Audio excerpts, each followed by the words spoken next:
Welcome, and thank you for clicking on this video. In this video, we're going to be checking out the D'Addario Nexxus 360 rechargeable clip-on tuner for guitar and bass. But more specifically, we're going to put it to the test in tuning somewhat more difficult to tune basses. Let's check it out. So I've been a long-time user of D'Addario branded headstock clip-on tuners. I've been using this model in particular for tuning up my cello on stage, and it's worked really well for me. It's been accurate and it's been reliable, up until last week when it stopped working. So when it came time to replacing my old clip-on tuner, I wanted to check out the Nexxus 360 model from D'Addario. And the main reason for me wanting to check this one out is that this is the rechargeable USB powered version. So this model is a little smaller in profile compared to my older rectangular one. The clip is also smaller. However, it opens up to a very similar width. The display is a different shape. This one's obviously round, but in terms of how big the note letters are, they're about the same. The display metrics are different, however. This one kind of has flashing lights that go to either side, whereas on the rectangular one, it had bars or lines that went up and down.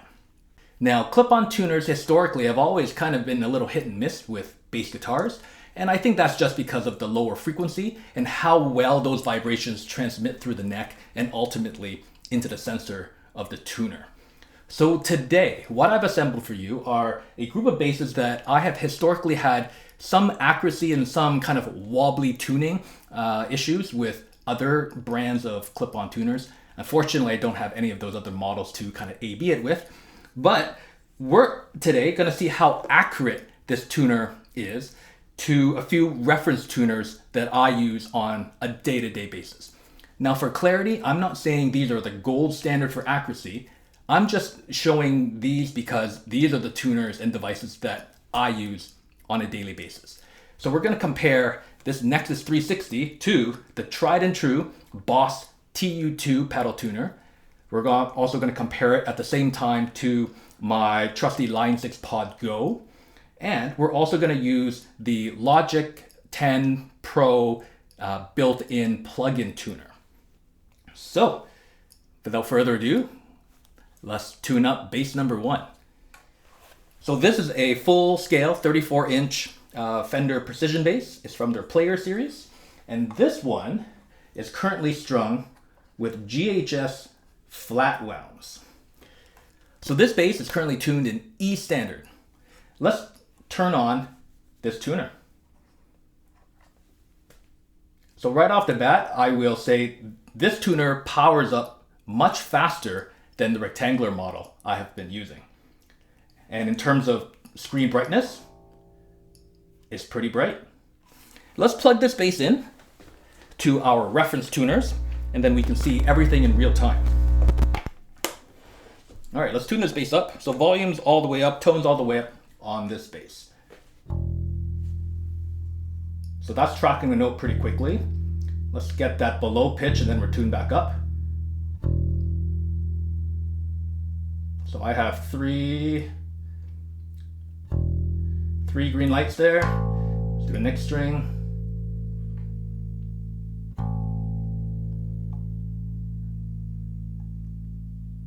Three green lights.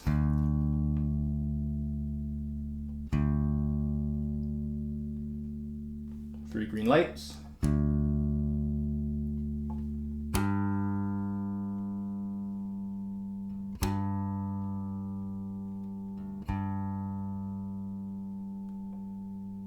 So it's a little jumpy with the flatwounds. Now let's do that G string again. There we go.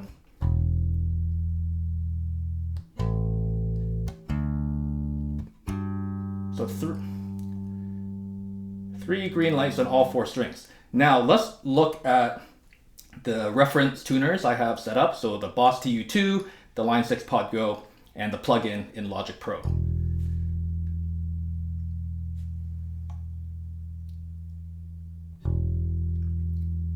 So I have 3 green lights on the headstock tuner.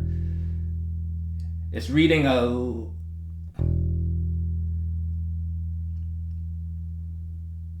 it's a little jumpy. It's reading just a smidge flat on the Line6. Pretty spot on the Boss.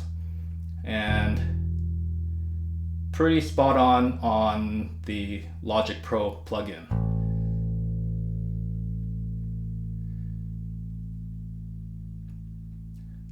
That's reading a little sharp on the plugin and the Line6. But 3 green lights on headstock tuner.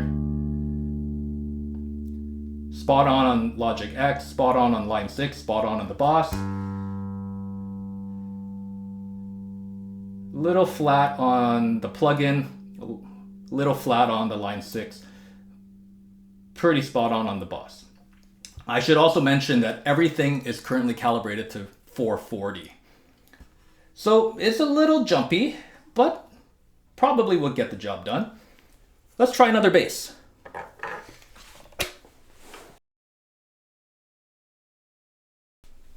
So this is a trickier one.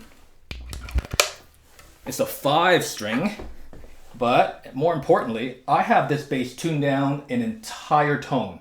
So a full step. So this is a low A string. Let's check it out. It tracks pretty quickly. Now a low A is pretty hard for a headstock tuner to tune accurately. Come on. I overshot. And I'm currently just focusing on the headstock tuner right now, visually.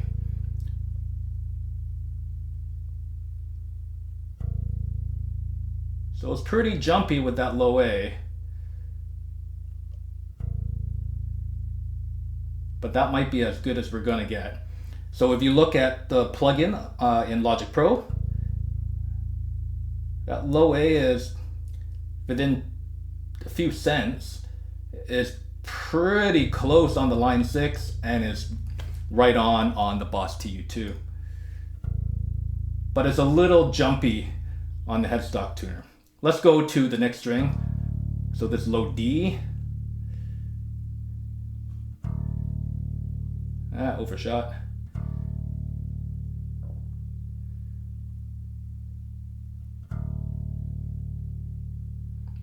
So I have 3 green lights now on the headstock tuner. It's spot on in Logic Pro. Just a touch flat, but pretty close on the Line6. And spot on the Boss TU2. Well, I think you get the idea, but this is a full 34-inch scale, 5-string bass tuned a whole tone lower with a low A string. I think it's passable. Let's try another bass.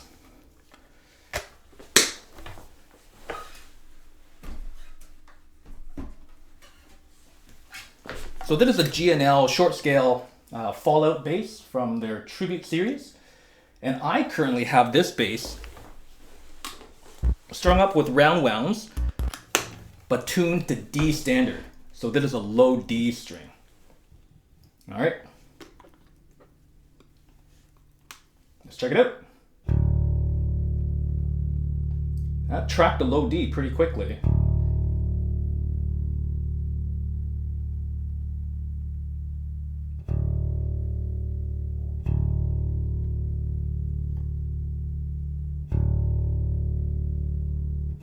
What happened?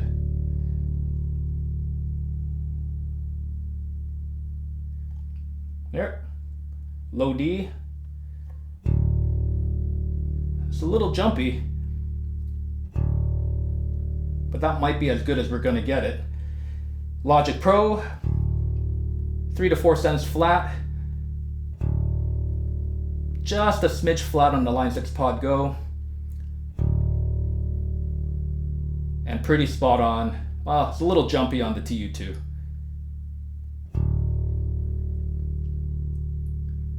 But as you can tell from the display, it is a bit jumpy. Short scale basses in general are a little twitchier to tune in general. And I think that has to do with both the scale length and also the tuning ratios in the tuners. So the same turn changes the pitch more on a short scale bass. So I think that accounts for some of the jumpiness. But that's pretty close for a low D on a short scale bass. Let's do the G string.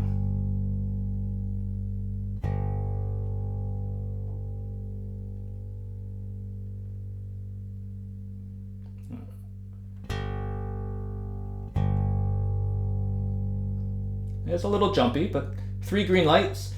Now this is reading 10 cents flat in Logic Pro. Well, let's try this again. There we go. A little more flat in the Line6 Pod.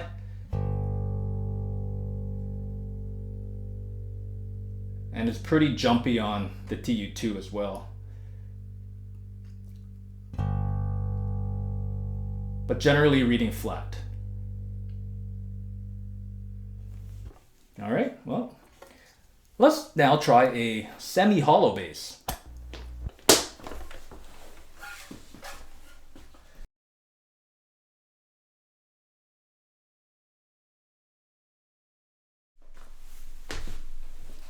So this is a semi-hollow Hofner Club bass. It's from their Contemporary series.